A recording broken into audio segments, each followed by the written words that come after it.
My husband demanded we be brutally honest with each other. Challenge accepted. My husband Giorgio found a podcast about radical honesty in relationships and decided to make it his entire personality. We need to start being completely honest with each other about everything, because that's what mature couples do, he announced at dinner. I told him we were already honest about the things that mattered, and that other things were better left unsaid. In reality, I knew our marriage only worked because I'd learned how to bite my tongue. That's exactly the kind of toxic positivity that destroys marriages, he said, because you're prioritizing comfort over authentic connection. I tried explaining he was actually pretty sensitive and might not enjoy complete honesty as much as he imagined. He got offended, accused me of infantilizing him by suggesting he couldn't handle the truth, then accused me of already hiding things from him which, he said, only proved we needed this policy. For 3 days he kept bringing it up every time we talked, saying I must not trust him enough to be vulnerable, or that I was emotionally immature for wanting boundaries in our marriage. He bought 5 books on radical honesty and left them around the house with specific pages bookmarked, then played podcast episodes at full volume, following me from room to room. Fine, you want brutal honesty? We'll do brutal honesty, I finally said when he woke me at midnight to discuss why my resistance to transparency was a red flag. He actually clapped his hands like a kid and said this would revolutionize our marriage, bring us closer than ever. The next morning he asked why I'd been quiet at his parents' anniversary dinner the weekend before. I figured now's as good a time as any to start, I said, buttering my toast. Because your mother spent the entire night comparing me to your ex-girlfriend who's now a surgeon, since she doesn't know you helped her cheat her way through medical school. Giorgio's face went slack. He said that was unnecessarily harsh, but I reminded him this was his idea. Also, your dad kept touching our waitress inappropriately, and everyone pretended not to notice, because that's what your family does with uncomfortable truths. He started to argue, but I kept going with the honesty he'd demanded. Your brother told me at Christmas that your parents only pretend to support your business ideas because they're terrified you'll have another breakdown like when you dropped out of law school. His coworker, Miles, came over to watch the game that afternoon, and Giorgio made the mistake of bragging about our new honesty policy, how evolved our relationship had become. Since we're being honest, Miles, you should know Giorgio only invites you over because everyone else finds him exhausting, and you're too polite to say no, I said, setting down snacks. He actually thinks you're boring, but you always bring good beer and never stay too late, which makes you the perfect low-effort guest. Miles looked between us, uncomfortable, while Giorgio tried laughing it off as a joke. I reminded him jokes weren't part of radical honesty. Oh, and that promotion he's been bragging about is actually just a lateral move with a fancier title, because his boss wants him to quit but doesn't want to fire him. Miles suddenly remembered somewhere he had to be and left, Giorgio trailing him to the door trying to explain. Thursday night was dinner with his parents at their country club, where his mother always made sure everyone knew how successful their family was. When his dad launched into his usual speech about building everything from nothing and the importance of family values, I decided radical honesty applied here too. It's interesting you mention values, I said, cutting my steak, when Giorgio spent $8,000 on OnlyFans last year that he hid in business expenses. His mother dropped her wine glass, his father turned purple. Giorgio kicked me under the table, frantic. He told me it was networking for a podcast about modern relationships. But honestly, he was just addicted to a creator named Candy, who'd convinced him they had a real connection. His mother started hyperventilating while other diners turned to stare. The credit card company had called me about fraud, but it was just Giorgio buying out her entire Amazon wishlist, including a hot tub delivered to Phoenix. By Friday, Giorgio was begging me to stop the honesty policy, saying I'd misunderstood what he meant, that I was being cruel instead of constructive. You wanted brutal honesty, but only if it made you feel good about yourself, I said, while he sat on the couch looking defeated. You thought I'd tell you that you're secretly amazing and everyone else is wrong about you. But the truth is, everyone tolerates you because of your parents' money and connections. He started crying, said I was destroying him on purpose, that I'd turned something beautiful into a weapon. I sat next to him, took his hand gently, looked into his eyes with complete sincerity as his phone buzzed with another text from his mother asking where his father was. I showed him my phone screen. Your dad isn't at a medical conference in Miami. His 23-year-old mistress just posted them shopping for cribs at Bye Bye Baby. Don't you think you should tell your mom the truth? Giorgio grabbed my phone out of my hand so fast I barely saw him move, started typing with shaking fingers that his dad was stuck in traffic somewhere on I-95. His hands trembled so badly he kept hitting wrong letters, deleting them, tears rolling down his face onto the screen. I watched him type out that obvious lie to protect the same parents he'd spent 3 days demanding I be brutally honest with about everything. The phone buzzed immediately with another text from his mother, asking why his father wasn't answering his own phone if he was just stuck in traffic. Giorgio looked at me with pure desperation, silently begging me not to say anything about what we both knew was happening in Miami. I took my phone back from his sweaty hands and typed that we should all meet for coffee the next morning to talk about something important. She texted back asking what was going on. I just said we'd explain everything in person, and turned the phone off. Giorgio spent the rest of that night pacing the living room, alternating between screaming at me for ruining his family and having panic attacks about what was coming. He accused me of planning this whole thing from the start, just to destroy him and everyone he loved. I reminded him, calmly, from the couch, that he'd literally demanded complete honesty for 3 straight days, and I was just following his own rules. He threw a coffee mug at the wall, it shattered, and he yelled this wasn't what he meant, and I knew it. Around 2 a.m., neither of us able to sleep, I heard him on the phone with his brother in the guest bedroom, warning him what was about to happen. His brother wasn't even surprised about their father admitted he'd known about other women for years but never said anything. That sent Giorgio into another full spiral about what else everyone had been hiding from him his whole life. He came back to our bedroom crying, asking over and over why his brother never told him the truth about their dad. The next morning, Giorgio insisted on meeting his mother alone first, to soften the blow before showing her the evidence. I agreed, but told him I'd already forwarded all the screenshots to myself in case he tried to delete them to protect his father. He looked at me like I was a complete stranger who'd invaded his home and destroyed everything he thought was real. While he was gone meeting his mother at some downtown coffee shop, I opened my laptop and started researching divorce lawyers in our area. I found one named Vicky Ridley who specialized in high-conflict divorces, with excellent reviews from women in similar situations. I called her office, booked an appointment for the following week, then drove to the bank and opened my own checking account. The teller helped me transfer exactly half our joint savings into it. While I thought about how this marriage was definitely over, Giorgio came home 3 hours later looking like someone had died, which, in a way, something had, that morning. His mother hadn't believed him at first, accused him of making up lies to hurt her. Then she demanded to see the evidence herself, so he had to show her the Instagram posts of her husband shopping for baby furniture with a woman younger than Giorgio. She left the coffee shop without another word and went straight to her sister's house, where she wasn't answering anyone's calls. His father started calling both our phones nonstop around lunchtime, leaving increasingly furious voicemails about defamation and slander. First, he threatened legal action, claimed we'd photoshopped everything and he'd sue us for destroying his reputation. Then he pivoted to offering us money to keep quiet and delete all the evidence. Giorgio listened to each message, getting more and more disgusted with the man he'd worshipped his whole life. By evening, his father showed up at our house, pounding on the door, demanding to speak to me directly about my lies. Giorgio wouldn't let him in, and they ended up screaming at each other on our front lawn for the whole neighborhood to see. The neighbors definitely heard everything about the affair, the baby, and the $8,000 spent on OnlyFans. His father called me a vindictive bitch who'd poisoned his son against him, and Giorgio actually defended me, for once. I wondered why he'd thought this radical honesty thing would work out any differently than it did. He seemed genuinely shocked that his own wife knew all these secrets about his family and their spending habits. They nearly came to blows before his father finally drove off, threatening to cut Giorgio out of his will entirely. After his father left, I booked an emergency appointment for both of us with a therapist named Tess Say. Giorgio agreed to go only because he was desperate for someone to tell him how to fix this mess and save his family. I agreed because I needed to understand why I'd stayed quiet for so long about all these terrible truths. The next morning, Miles started texting Giorgio's phone over and over while we sat in silence at the kitchen table. I watched the messages pile up, asking if everything was okay, why Giorgio hadn't shown up for work or answered any calls in 2 days. Giorgio pushed his phone across the table and asked me to text Miles back that he was sick with the flu. I shook my head, reminded him lying wasn't part of radical honesty, even to protect his job. He grabbed his phone and threw it hard against the wall, where it shattered. The silence lasted about 10 minutes before my own phone rang, his mother's name on the screen. She didn't even say hello before demanding to know everything about the OnlyFans situation, asking if I had proof of what I'd said at the country club. I pulled up 3 years of credit card statements on my laptop while she waited. Every OnlyFans charge was highlighted in yellow, along with the Amazon purchases and wire transfers to someone named Candy in Phoenix. I emailed her the whole folder, plus screenshots of the transactions Giorgio had tried to hide as business expenses. She hung up without saying goodbye. 3 days later, we sat in Tess's office for our first appointment. The waiting room smelled like vanilla candles and had one of those white noise machines meant to be calming, but just made me more anxious. Giorgio spent the first 20 minutes telling Tess how I'd turned into someone cruel and vindictive, destroying his family on purpose, weaponizing honesty to hurt everyone around him, clearly having some kind of mental breakdown. Tess listened without interrupting, then asked him to explain why he'd wanted radical honesty in the first place. He stumbled through something about the podcast and how successful couples communicate, but couldn't give any real reason beyond it seemed mature. She asked what he thought honesty meant. He said telling the truth to build trust and connection. Then she asked why he'd only wanted honesty when he thought it would benefit him. His face went red. He argued that wasn't true, but Tess, staying calm, pointed out he demanded honesty the moment I was comfortable with boundaries, that he'd used the concept as a weapon first, making me feel guilty for wanting privacy in our marriage. Then she asked why he thought he could handle brutal truths when he'd had a full breakdown from the stress of law school 8 years earlier. That's when he stood up and stormed out, slamming the door hard enough to rattle the certificates on the wall. I stayed in my chair while Tess watched him go, then turned back to me with a small smile, said we could continue the session just the two of us if I wanted. For the next 40 minutes I told her everything, including things I'd never told Giorgio, how exhausted I was managing his emotions every single day. I told her about the time he threw a plate at the wall because his boss criticized a presentation, and I spent 3 hours calming him down. I told her about Christmas, when his brother pulled me aside to warn me Giorgio had had these episodes his whole life. I told her how I'd learned to predict his moods and head off his tantrums by carefully managing what information he got and when. Tess validated that I wasn't crazy for finally snapping after years of walking on eggshells, said what I'd done might seem extreme,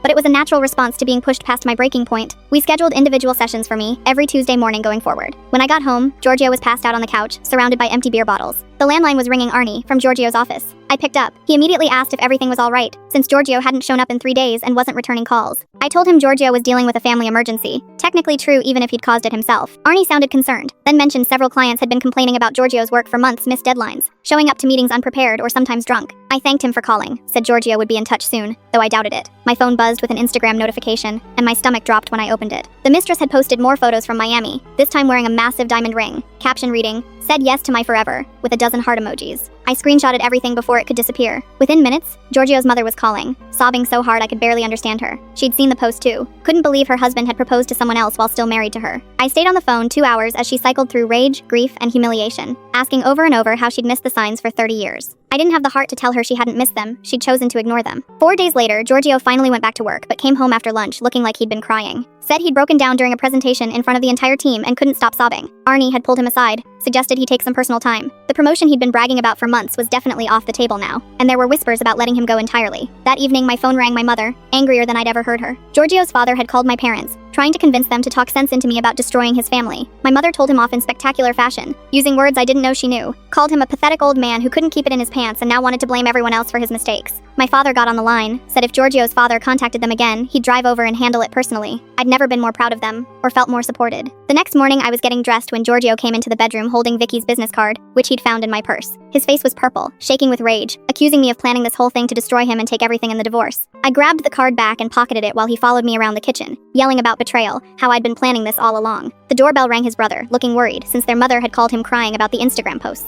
Giorgio immediately started ranting to him about me destroying the family, but his brother just shook his head, said this wasn't the first time their dad had done this. He stayed for dinner and told us about 3 other women he knew about over the years each time their mother found out, each time she stayed. Giorgio sat there with his mouth open like he couldn't believe what he was hearing, while his brother described how their dad would buy expensive gifts after each affair to smooth things over. The next morning, I had my solo appointment with Tess and spent the whole hour talking about how I'd been managing difficult people since I was a kid. She pointed out that Giorgio's demand for honesty was just another form of control, another thing I had to manage perfectly or face consequences. When she asked me to think about patterns in my life, I realized I'd been doing this dance forever, staying quiet to keep the peace, swallowing my words to avoid fights. I left her office feeling clearer than I had in years, like someone had finally given me permission to stop being everyone's emotional manager. 2 days later, the credit card company called about suspicious activity. Someone had tried to buy a $1,000 plane ticket to Phoenix. I knew immediately it was for Candy, told them to freeze the card. When Giorgio's card got declined at lunch, he came home screaming that I was financially abusing him, trying to control him through money. I showed him the attempted charge on my phone. He went quiet, then started making excuses about how Candy was just a friend who needed help. His mother called that afternoon asking if I'd go with her to confront his father at his office downtown since she didn't want to go alone. We drove in silence, walked into the waiting room to find a young blonde woman sitting in one of the chairs, hand resting on her very pregnant belly. His mother stopped dead, then walked straight to the receptionist and said her lawyer would be in touch, before turning and walking out with her head held high.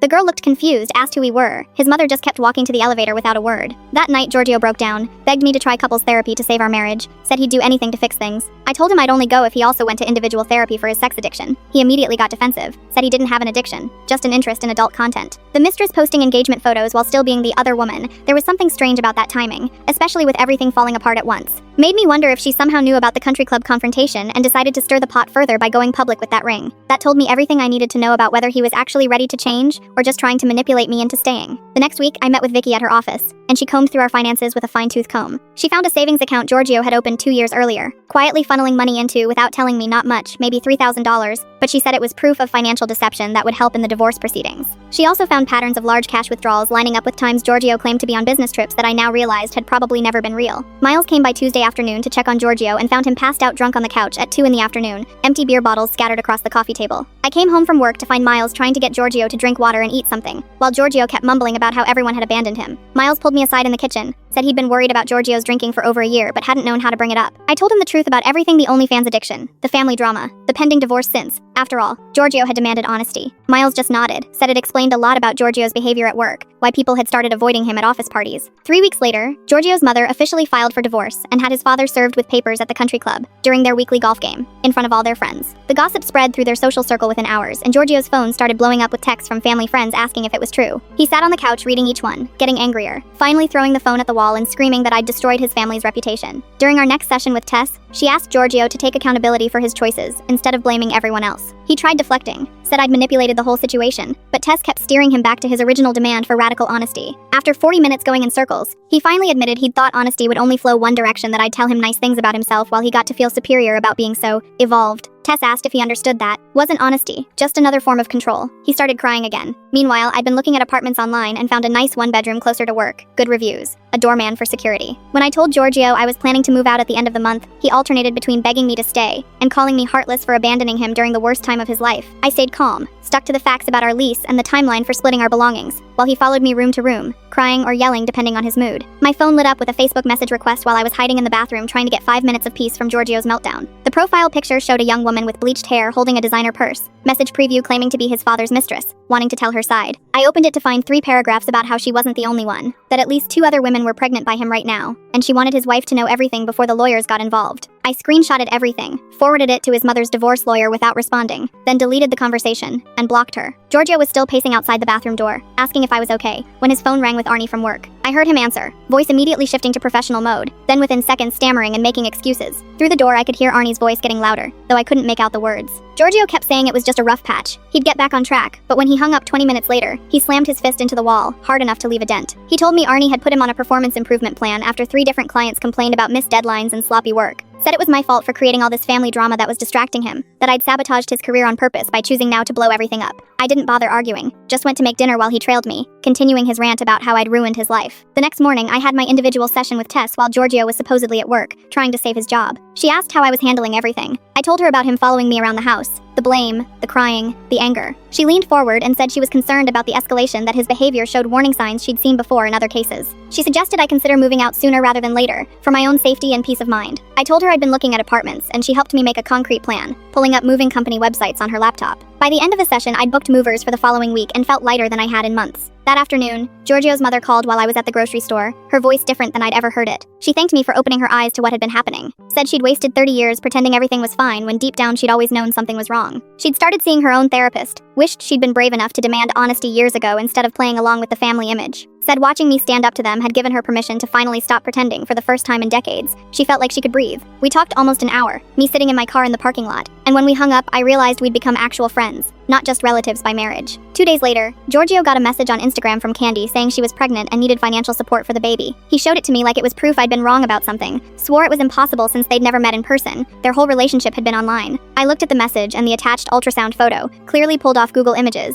then looked at him and said honesty meant admitting when you'd been scammed. His face went red, he grabbed his phone back, blocked her account, muttering about how she'd seemed so real and genuine in their conversations. Our next couple session was supposed to be about communication strategies, but Giorgio spent all 50 minutes listing everything he thought was wrong with me, cruel, manipulative, vindictive, that I'd weaponized his request for honesty to destroy his entire life. He went through a detailed timeline of every harsh thing I'd said since the honesty policy started, every secret revealed, every relationship damaged. Tess let him talk about 20 minutes before holding up a hand to stop him. Asked him to name one time in all of this where he'd taken responsibility for anything, just one moment where he'd acknowledged his own role in creating these problems. He sat there, mouth open, for a full minute before starting to deflect again, but Tess kept bringing him back to the question. He couldn't answer it. The session ended with him storming out while Tess scheduled another individual session with me for the next day. I'd already signed the lease on my new apartment by then, a nice 1-bedroom 20 minutes away with good locks and a responsive landlord. While Giorgio was at work trying to meet the terms of his performance plan, I started packing my things into boxes I'd hidden in the garage. I was wrapping dishes in newspaper when I heard his car pull into the driveway 3 hours early. He walked in, saw the boxes, saw me packing, and his face crumpled like a kid who'd had a toy taken away. He followed me from room to room, begging me not to leave, crying that he couldn't handle losing me too, that he'd change, that we could work things out. I kept packing. He tried grabbing boxes out of my hands. I just moved around him and kept working. He called his brother, crying so hard he could barely speak, and an hour later his brother showed up with a truck to help me move. His brother took one look at the situation and started loading boxes without saying much, while Giorgio sat on the front lawn telling anyone who'd listened that I was abandoning him in his time of need. The neighbors came out to watch from their windows and driveways as Giorgio made a scene, sobbing and yelling about betrayal by turns. His brother finally pulled him aside, told him to stop embarrassing himself, that he was making everything worse. While we loaded the last boxes, his brother apologized for his family, said I deserved better than what I'd gotten from them, that he'd always known Giorgio was difficult but hadn't realized how bad it had become until now. The local news picked up a story about a prominent businessman having his assets frozen over multiple paternity claims,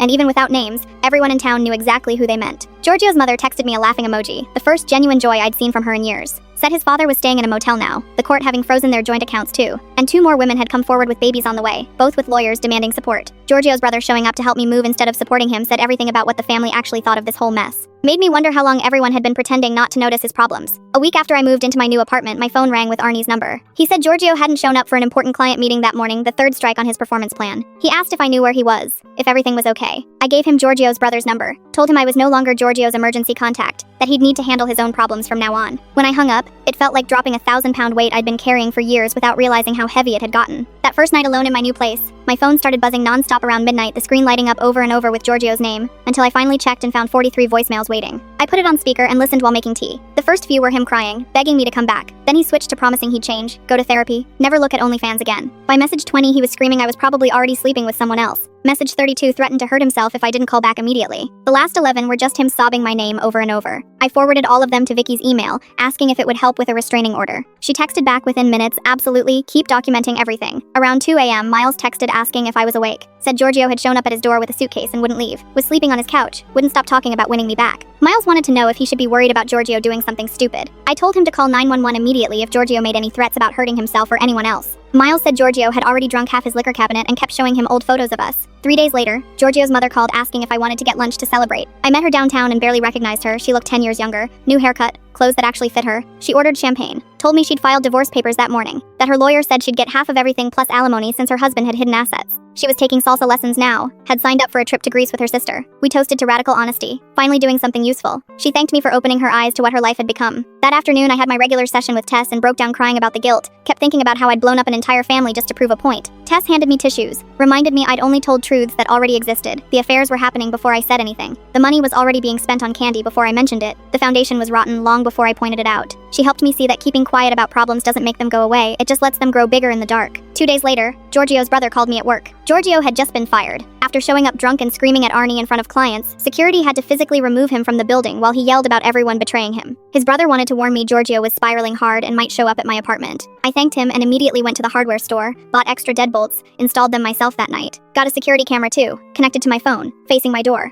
I barely slept the next few nights, jumping at every sound in the hallway. Then, at 3 a.m., on Saturday, the pounding started. Giorgio was outside my door, screaming my name, demanding I let him in. On the camera, I could see him swaying, slurring his words. I called 911, stayed on the line while he kept pounding and yelling. Police arrived within 10 minutes. I watched on camera as they tried to calm him down. He kept telling them I was the one who destroyed his life, that they should arrest me instead. They took him away and served him the restraining order paperwork I'd already filed earlier that week. The following Monday, Vicky filed our divorce papers officially, marking fault on Giorgio's side over financial deception and his addiction issues. The judge granted a temporary order requiring him to stay at least 500 feet away from me and my workplace. That night I slept 8 hours straight for the first time in years. No phone buzzing, no worrying about Giorgio's mood, no managing his feelings, just quiet, peaceful sleep. Over the following weeks, the drama with his family kept escalating. His father's mistress had her baby and immediately filed for child support. Then, 2 other women gave birth within days of each other. Turns out his father had been busy all over town. Court-ordered DNA tests came back positive, all 3. Giorgio's mother sent me photos from Italy, spending the money her husband had hidden in offshore accounts, standing in front of the Colosseum with a glass of wine, looking happy. During my next session, I had a real breakthrough about my whole life. Tess helped me see I'd been managing difficult people since childhood, with my alcoholic father learning early to keep quiet, not rock the boat, avoid his anger. Then I married Giorgio and did the exact same thing all over again, years spent biting my tongue and managing his emotions just like I had with my dad. Not anymore though. Finally, after 2 months of chaos, Giorgio's brother called with news he'd given Giorgio an ultimatum: enter rehab or lose all family support forever. Giorgio chose rehab, checked himself into a facility for sex addiction and alcohol abuse. A few weeks into the program, I got a letter from him, 5 pages of excuses and explanations, but 0 actual accountability for anything. He wanted my forgiveness and understanding, but couldn't admit what he'd actually done wrong.